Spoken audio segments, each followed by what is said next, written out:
Bonjour les amis, bienvenue sur le podcast du site commentphotographier.com. Si vous voulez faire partie de ma liste de contacts je vous encourage vivement pour être informé de toutes les actualités du site commentphotographier.com, vous allez sur le site et vous avez différents formulaires à votre disposition, soit en haut de la page, alors sur le site comment-photographier.com, et vous vous inscrivez, vous avez des bonus, des goodies, vous avez tout un tas de choses, des formations gratuites grâce à cette participation à ma liste de contacts. Alors dans cette série de podcasts, on va parler de quels sont les filtres qu'il est intéressant d'avoir et puis surtout de maîtriser pour la photographie de paysage. Alors c'est vrai que quand on regarde pas mal de photographies de paysage, on voit déjà de très belles images, les photographes font de sublimes images, alors bien souvent ils utilisent des filtres. Alors l'objectif de cette série de podcasts, c'est de savoir quel type de filtre ils utilisent et comment on fait pour les utiliser. Alors les amis, aujourd'hui dans ce podcast, on va parler du filtre ND avec ses effets sur l'eau pour jouer avec le mouvement. Bien souvent, en photographie de paysage, l'eau, c'est quand on est en bord de mer ou au bord d'un torrent ou de l'eau dynamique, de l'eau qui bouge. L'avantage de bien maîtriser les réglages de l'appareil photo, c'est qu'on va pouvoir jouer avec la vitesse, le temps de pause, avec le mouvement de l'eau. Soit le figer avec une vitesse rapide, c'est-à-dire geler un peu notre mouvement de l'eau, avoir une vague complètement arrêtée, parfaitement nette, ou alors en laissant une vitesse beaucoup plus lente, avoir un temps de pause beaucoup plus long, on va pouvoir flouter complètement, plus ou moins, on va dire, pas forcément complètement, plus ou moins, le mouvement de notre eau pour avoir une direction générale, globale, plutôt qu'à quelque chose de très précis, de très pointu, de très acéré. Donc c'est là où on a l'avantage de pouvoir jouer avec les mouvements de l'eau. Mais si on travaille avec notre appareil photo de manière basique, en pleine journée, quand il fait beau, on va être vite limité en termes de vitesse, de temps de pause au niveau de la longueur. Parce que même si on descend la sensibilité au minimum, si on ferme le diaphragme au maximum, on va vite être limité si on fait des pauses qui sont trop longues, si on veut faire une pause de 2-3 secondes par exemple, en plein soleil, en plein jour, avec une sensibilité à minima, par exemple 50 ou 100 ISO, et un diaphragme fermé à f16, f22, on va aller, j'irai jusqu'à une demi-seconde, une seconde, grand maximum, 2 secondes vraiment si on a un objectif qui n'est pas très lumineux, avec un téléobjectif. Mais on ne va pas aller au-delà de ces temps de pause. Et si on veut faire des pauses beaucoup plus longues, si on veut avoir des mouvements de l'eau beaucoup plus doux, si par exemple d'un bord de mer on veut transformer notre eau en légère brume, dès qu'on veut passer une seconde, 2 secondes, qu'on veut aller faire 5, 10, 30 secondes, 1 minute, 2 minutes, là on est bloqué, on va être obligé de faire appel à des accessoires, on va être obligé de faire appel à un filtre ND. Le filtre ND, c'est un filtre comme le filtre polarisant qui est un filtre rond, circulaire, que l'on va venir visser au bout de notre objectif. Donc toujours la problématique des diamètres, donc bien faire attention au diamètre de votre objectif pour avoir un filtre ND parfaitement adapté. Au passage, on peut également avoir des filtres ND en plaque, avec le porte-plaque comme on l'a vu sur le podcast précédent, avec le filtre ND dégradé. Mais ça reste quand même du matériel assez onéreux. Autrement, le filtre ND, on aura différents types de filtres, on peut avec différents assombrissements. Pour ma part, j'utilise 3 filtres ND. Alors vous en trouverez plusieurs types de filtres ND. Vous allez avoir par exemple le filtre ND4, un filtre ND8, un filtre ND16, un filtre ND64, un filtre ND1000, grosso modo dans ce qu'on va retrouver en filtre ND.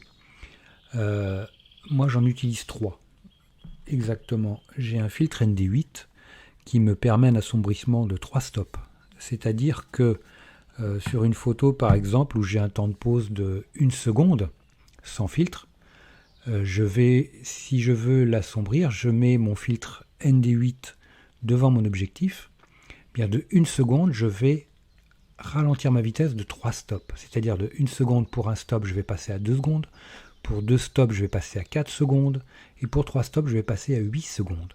Donc grâce à ce filtre je vais passer de 1 seconde à 8 secondes, ce qui est quand même pas mal. Vous avez par exemple, j'ai un ND8, ensuite j'ai un ND400. Le ND400 va me permettre d'assombrir l'image de 9 stops, donc ce qui est déjà énorme. Si vous voulez, en partant d'une seconde, ça va me faire un stop, ça sera 2 secondes, 2 stops, ça va être 4 secondes, 3 stops, 8 secondes, 4 stops, 16 secondes, 32 secondes pour 5 stops, 64 pour 6 stops, 64 secondes pour 6 stops, 128 secondes pour 7 stops, 128 secondes et 256 secondes pour 8 stops. Et 256 secondes, ça me fait du 512 secondes pour les 9 stops. Donc on va passer à 512 secondes. Donc ramener en temps, tout ça, ça va nous faire quoi? Donc grosso modo, ça va nous faire du 8-9 minutes de temps de pause. Après, je dirais quand on est sur des durées comme cela, on n'est pas à 30 secondes près. C'est pas ce qui va changer grand-chose au niveau de votre exposition. Mais vous pouvez avoir, par exemple, j'ai un ND1000 qui va me permettre d'avoir un assombrissement de 10 stops. Donc là, je gagne un stop de plus. Mais vous voyez que quand on est à 500 secondes, un stop de plus, ça sera 1000 secondes. Donc c'est énorme. Donc vous voyez les différences, le temps de pause, on n'a pas besoin d'avoir un ND, un filtre qui va être avec de 3000, 4000, c'est pas la peine. En règle générale, on est sur des... Pour moi, le ND8, ND400, ND1000 me suffisent largement. Si parfois je suis un peu juste avec mon ND8, je vais mettre un filtre polarisant par-dessus. Parce que là, je vais avoir un stop ou deux stops supplémentaires, ou c'est ce qui peut être intéressant. Ou d'avoir éventuellement l'effet d'un filtre polarisant pour le ciel ou l'eau, enlever les reflets, plus l'assombrissement du filtre ND en fonction des effets que je souhaite. Alors ce que vous pouvez faire éventuellement, si vous voulez avoir des filtres ND, c'est de les acheter en kit. Alors vous avez également des kits chez Hoya, qui Hoya. Je vous en mettrai en description si je peux. Vous aurez des liens vers Amazon, ce sont des liens affiliés, mais vous aurez au moins des types d'exemples. Vous avez KF Concept qui font des kits de filtres ND, par exemple. Vous avez ND4, ND8, ND64, ND1000. Vous avez le choix en différents diamètres, de 49 mm à 82 mm. Donc moi, souvent, mes objectifs, ça va être du 77 mm pour les objectifs Canon. J'ai mon 1635 Sony, je crois que c'est du 82 mm. Donc j'ai été obligé de prendre des filtres également de ce diamètre-là. C'est le problème, c'est que l'avantage quand j'étais chez Canon, par exemple, tous mes objectifs de sériel avaient un diamètre de sortie de 77 mm. Donc mes filtres ont tous un diamètre de 77 mm et je fais tous mes objectifs. Ça, c'est un avantage indéniable. Après, c'est vrai que si on a tous les objectifs que l'on peut avoir en des diamètres différents, c'est compliqué parce que ça nous oblige soit à se contenter d'un objectif ou alors d'acheter des filtres de différents diamètres. Et c'est problématique. Des filtres de qualité, alors il ne faut pas qu'ils soient trop épais pour éviter les phénomènes de vignettage. Donc ça, bien faire attention. Donc les kits que je vous mettrai permettent ce genre de choses. Ce sont des kits de qualité, KF Concept, Hoya, c'est d'un rapport qualité-prix, il y a quasiment pas de risque. Moi j'ai toujours acheté, par exemple, KF Concept, je n'ai pas, mais quand on lit les avis, les évaluations, elles sont très bonnes. C'est moins cher que Hoya. Moi j'achète que du Hoya en filtre parce que c'est du filtre de très très grande qualité et je n'ai jamais été déçu. Et surtout c'est des filtres qui tiennent très bien dans le temps, qui subissent sans problème les nettoyages à répétition. Surtout comme moi, quand on fait de la photo de paysage, par exemple, aux États-Unis, sur la plage. Aux États-Unis, par exemple, on a souvent beaucoup de vent, il y a beaucoup de poussière, avec des poussières abrasives. Quand on va sur la plage également, avec le sable et compagnie. Quand on est en mer, avec les embruns, le sel. Donc les filtres sont soumis à rude épreuve. Et comme quand on a des embruns, on est souvent obligé de les nettoyer régulièrement. leur passer un coup d'éponge pour éviter les multitudes de gouttelettes d'eau. Donc ils sont mis à rude épreuve. Autre chose, en filtre ND, il existe un modèle de filtre ND qui est le filtre ND variable. Alors ce filtre ND variable peut sembler une bonne solution pour qui ne veut avoir qu'un filtre, mais je pense, pour moi c'est une fausse bonne solution dans la mesure où si on veut un filtre ND variable de bonne qualité, il va coûter extrêmement cher. Parce que souvent, moi j'en avais acheté un que je pensais de qualité, et le problème c'est que on a des phénomènes de croix. Donc il ne va pas assombrir et on va avoir des phénomènes de croix qui vont être horribles.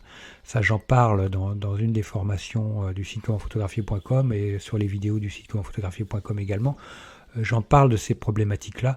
Donc vous le retrouverez sans problème sur le site en recherchant les articles sur les filtres ND. Donc méfiez-vous de la fausse bonne solution des filtres ND variables. Alors ne les prenez pas avec du style filtre ND variable qui va de ND4 à ND1000. Non, ça n'a aucun intérêt parce que ça ne fonctionnera pas. Par contre, vous pouvez avoir un filtre ND variable avec une amplitude beaucoup plus faible. Par exemple, les filtres ND variables qui vont de ND2 à ND32 par exemple. Ça va de 1 à 5 stops. De ND2 à ND400 éventuellement. Mais il ne faudra pas aller chercher beaucoup plus loin parce que au-delà, c'est pas la peine. Moi, j'avais un ND variable qui allait jusqu'à ND1000. Ça n'a jamais fonctionné. C'était pas forcément une bonne idée. Donc, privilégiez les filtres ND variables avec une faible amplitude. Souvent, en moyenne, c'est ND2, ND400. Là-dessus, normalement, vous devriez avoir des effets qui sont efficaces et avec pas trop de problématiques. Ensuite, quand vous achetez des filtres de mauvaise qualité, vous allez avoir des problèmes de dominante. C'est-à-dire qu'un filtre ND se doit d'être neutre. C'est-à-dire que quand vous mettez votre filtre sur votre appareil photo, c'est vrai qu'il va assombrir. Donc il est possible qu'on ait une dominante, souvent une dominante violette, une dominante verte. Alors ça, en général, quand ça arrive, c'est que le filtre n'est pas top. Bon, après, cette dominante-là, on peut éventuellement la corriger si vous faites du RAW, du format RAW. Vous pourrez le corriger en agissant sur la balance des blancs. Mais en général, c'est jamais une bonne chose parce qu'on sait qu'on va avoir quand même les couleurs un peu qui ne seront pas forcément très bien restituées. Même si on arrive à de bons résultats, mais méfiez-vous de ça. C'est pour ça que vous devez, avant d'acheter un filtre ND, regardez bien les avis des acheteurs précédents. Comme ça, vous vous ferez une bonne idée du filtre et de la qualité. Parce que parfois, il y a des faux avis. On a des avis à une moyenne d'étoiles qui est très forte. Et quand on lit les avis, on voit que c'est beaucoup d'avis négatifs. Donc, il y a parfois des manipulations, des magouilles. Donc, attention à ça. Soyez très vigilants. Donc, dans le prochain podcast, nous allons parler du filtre ND pour travailler le flux des nuages. Alors, autre chose, les amis. Je voulais vous parler de la sortie de la nouvelle formation sur la photo de paysage, la numéro 39, qui se déroule au port des Champs. Alors c'est un petit port qui ressemble à un petit village qui est traversé par un bras de mer. Et ce bras de mer ressemble à un peu une rivière, sauf que cette rivière soumise aux marées, vous avez des petites estacades, des bateaux de pêche, des plaques d'ostréiculteurs, vous avez un peu tout type de bateaux. Et j'ai photographié, j'ai fait les photos de ce lieu au petit matin. Il gelait à Pierrefendre, donc on a un beau paysage avec une petite brume matinale qui va, qui vient, qui est très indécise, mais quand elle est là, qui donne de très beaux résultats au niveau des photos. Donc l'objectif de cette série de vidéos sur la photographie de paysage, c'est de voir ensemble comment on fait les photos de lever de soleil quand on est face au soleil. Donc on a un très beau lever de soleil, on a le soleil qui vient frôler, lécher un peu les berges de ce petit bras de mer. On a la rosée, tout le givre sur l'herbe le matin. On voit également le givre je suis sur un monticule en coquille d'huître avec des bâtiments de pêcheurs en face de moi qui sont multicolores et cette lumière du soleil qui se lève peu à peu pour annoncer une belle journée avec de très belles conditions météo. Mais en même temps, ce jour-là, il faisait super froid. Donc on va voir ensemble comment vaincre le contre-jour, comment avoir de belles lumières au niveau du lever de soleil, comment garder, vraiment avoir le soleil avec tous ses détails. comment vaincre le contre-jour avec toutes les zones qui seront à l'ombre malgré tout. Donc voilà, pas à pas, on voit ça ensemble, donc de la prise de vue avec le matériel, avec les modes de prise de vue, quelle technique je vais utiliser, ainsi que sur la post-production. Donc la post-production, on va faire pas à pas, on va voir ensemble comment je vais sélectionner mes images, comment je vais les retravailler dans Lightroom, mais ça sera également possible que vous le fassiez cette post-production sur d'autres logiciels sans aucun problème. Et puis pour finir, on va voir ensemble comment retoucher notre photo dans Photoshop, certaines photos, parce que comme la marée descendait, je suis venu à marée haute, mais malheureusement la prise de vue a duré un certain temps, la série de prises de vue a duré un certain temps, et la marée est descendue pendant tout ce temps. Donc ça a dévoilé quelques artefacts humains qui n'étaient pas très chouettes. Donc j'ai des sacs poubelles, j'ai des choses comme ça qu'on va voir ensemble dans Photoshop, pas à pas, comment est-ce qu'on fait pour les retirer, pour avoir un résultat final irréprochable. Voilà les amis, écoutez, vous avez une promotion sur cette nouvelle formation qui est à une réduction de 60% avec le code 39, 3 et 9 en chiffres arabes. Si vous voulez savoir où retrouver cette formation pour y participer, pour la regarder, télécharger les vidéos, parce que vous avez également les meilleurs fichiers RAW et PSD à télécharger avec cette formation. Vous avez les coordonnées GPS du lieu, si un jour vous voulez y aller, si vous n'êtes pas du coin pendant vos vacances. Vous avez donc cette réduction pendant la semaine de lancement de cette nouvelle formation et ce code de promotion de 60% est valable jusqu'à dimanche prochain. Voilà, je vous souhaite d'excellentes photos et je vous dis à très vite sur commentphotographier.com. Ciao les amis.